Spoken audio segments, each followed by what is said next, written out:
Like many other people, I listen to the radio every now and then when I drive.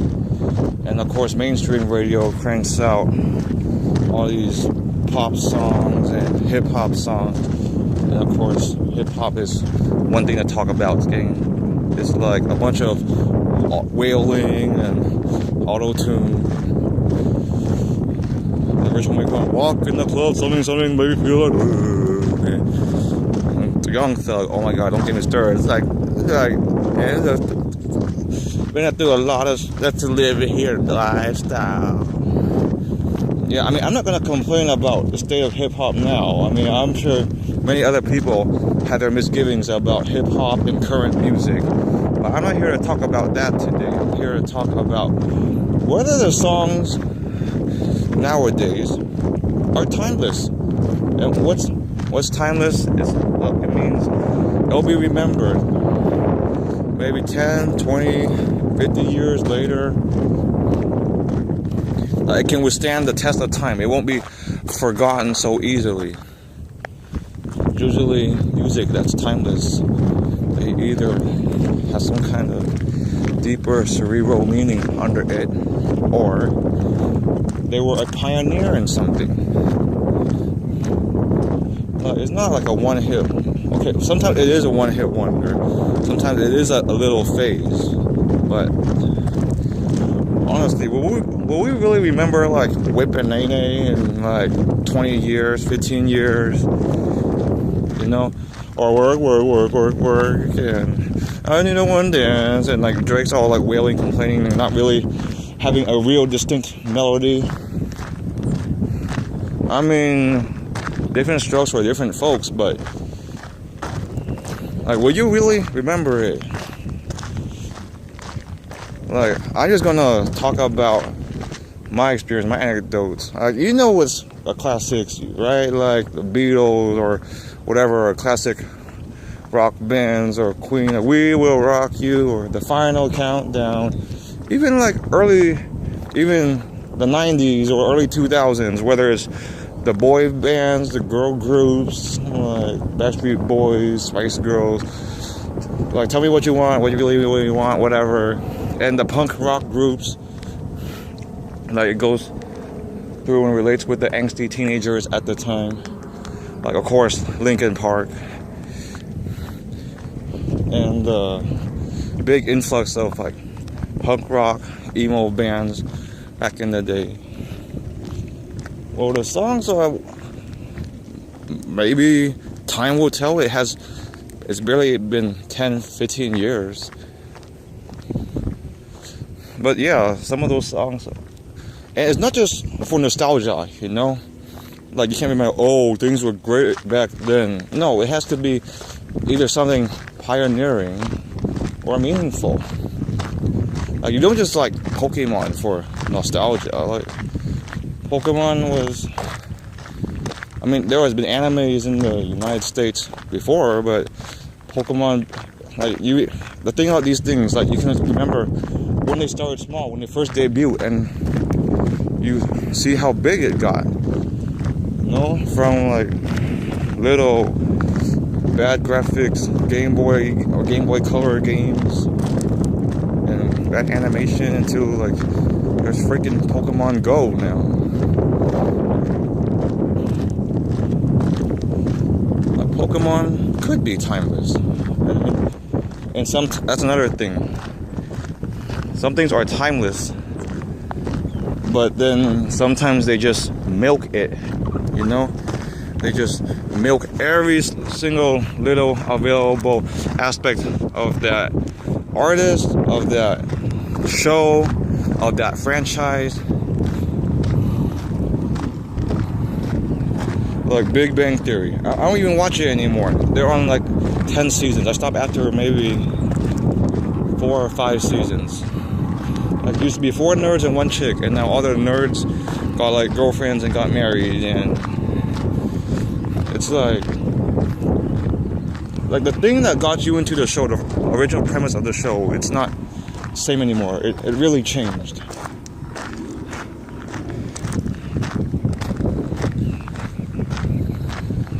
Now Friends is timeless. Because to me anyways, because hey, it's a syndicated sitcom on like TBS or something, and the humor which stood the test of time. I still laugh at Friends. Yeah, Fresh Prince. I still laugh at Fresh Prince. I mean, they can't make shows like Friends or Fresh Prince anymore because times are different. The humor is different. But the shows themselves have withstood the test of time so far. Like, we're not too removed from it, anyways.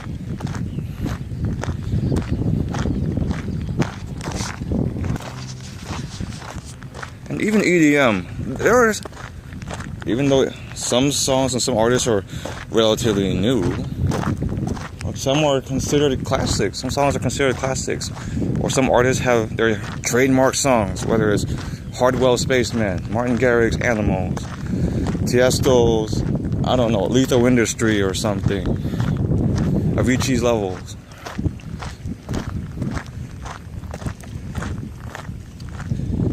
And Cascade, I don't know, there were a lot of songs, like the Fire and Ice album. Like, okay, then again, that's kind of different, that's music. And maybe music has a shorter life cycle and timeline of what's popular and not, as compared to TV shows.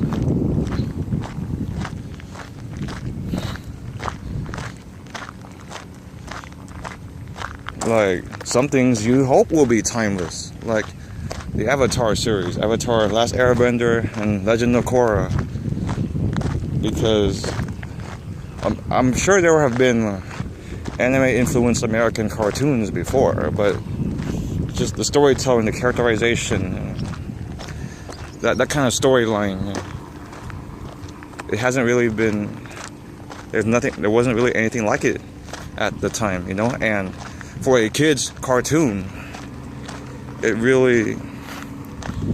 was a little something for everybody, you know. There's so much more depth to it. Like the 4 seasons of Legend of Korra, it deals with 4 different social topics or government systems.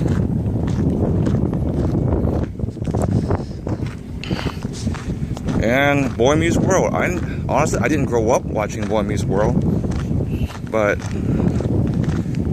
I watched it later on YouTube, and I can see how some people grew up watching it and saw the meaning behind it.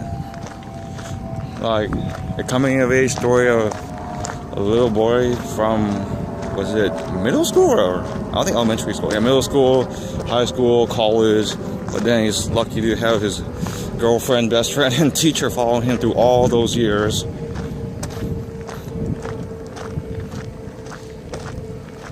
Okay, I might have to go back the way I came. Yeah. Honestly, I expected more from this trail. But yeah, it's a coming-of-age story, and of course, there are some parts that it's cheesy and sappy, but it's still relatable. It's still applicable. You know, I mean, of course, like I said before, they wouldn't be able to make a show like Boy Meets World nowadays, because it would come off as too unrealistic or too cheesy, or sometimes attempts of revivals of these shows or these supposed icons have failed. Like, I don't see the same charm in Girl Meets World as there is in Boy Meets World. I honestly gave it a try. I watched like maybe half the first season, but of course it's on Disney Channel, so what would you expect? But it's like they don't have the balls to attack or address certain issues and topics that Boy Meets World did. You know, they wouldn't go that far. And I don't mean be controversial or edgy, but it's not being that little bubble, happy, goofy, giggly, preteen bubble. I don't know how to describe it. Yeah, and it doesn't help that they have like 2 of the original cast members, like the ones who played Cory and Topanga, and they have little guest stars here and there, like from the past show, which is pretty dumb because it's like they're relying on that to maintain the relevance of the new current show. you know? Like, if you're doing a reboot or something, you shouldn't rely on the past icons to keep it alive, to keep people interested, because that's only for so long. That's only for maybe nostalgic purposes. But why don't you make something original, something worthwhile that can be remembered for decades to come, and maybe something will be a reboot of that later. Like, I read this article, and it says that, and it's kind of a given, there's more and more sequels, more and more superhero movies and movies based on books, because it's hard to sell people on original ideas. It's easier to sell them on things that are familiar, things that they've seen before, even though it's formulaic, even if it's cheap, and most of the time it gets good reviews. But even if it doesn't, it makes money. So that's what people try to sell you on. Will those things be timeless? I don't know. If it's done right, if it's good, like, I'm pretty sure the Dark Knight trilogy will likely be timeless. It was done pretty well. Some things are forgettable. Like, I saw Superman Returns in the movies, and I don't remember much from it. See, that's the thing. If I don't remember much from it, or for most people, if they don't remember much from it, it probably is not timeless. And for something to be timeless, they have to have a memory with it. They have to associate it with something positive growing up with their life. Like, oh, I listened to this song when I was like sitting in a living room with my record player, or my mom's record player, or I was driving and my mom played the song, or I remember watching these Saturday morning cartoons, or I remember going to, I guess, what were considered real raves in the 90s or early 2000s. I honestly heard that term thrown around during that time. But of course, I knew I wasn't going to be able to go to one at that age, or rave. Yeah, there's even timeless. Is it considered timeless or classic? Like those EDM songs, like DJ Sammy's Heaven, like baby, you're all that I want, we're in heaven. And of course, Darude, Sandstorm, and Eiffel 65 is like, I'm blue, da da dee da da da da da dee da da. And the good thing is that current artists, they try to reboot these songs, update these songs. Lots of people have done remixes of these songs. But the thing is, those songs started as original songs. And you never know what will be popular or what people will like. Are those songs considered super cerebral or meaningful? I don't know. But maybe there was a positive memory associated with it. You know? Like, that's a stupid song. Like, I mean, it's not like, I don't really consider EDM, but like, of course, I'm a Barbie girl. You know? It's, some things are remembered maybe for the wrong reasons. Or not the wrong reasons, but the reasons that you wouldn't want to be remembered for.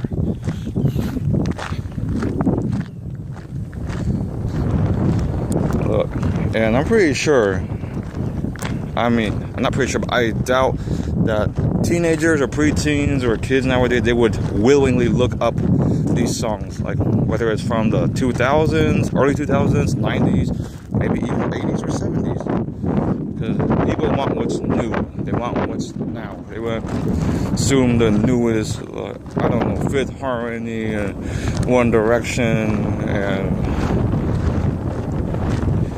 Ariana Grande, whatever's popular now, whatever the kids are into nowadays. Even simple songs like 50 Cent's In the Club. They still play it in the club. It was from like 2003. Is the most intellectually stimulating song? No, but it makes you feel good. I remember hearing that song on the radio when like my friend's mom was driving us home from school. You know? And we see the music videos. not like you're gonna want to go in the club at that age, but it's just, oh, there's that kind of music, that kind of lifestyle back then. Sounds interesting. Maybe I'll check it out sometime.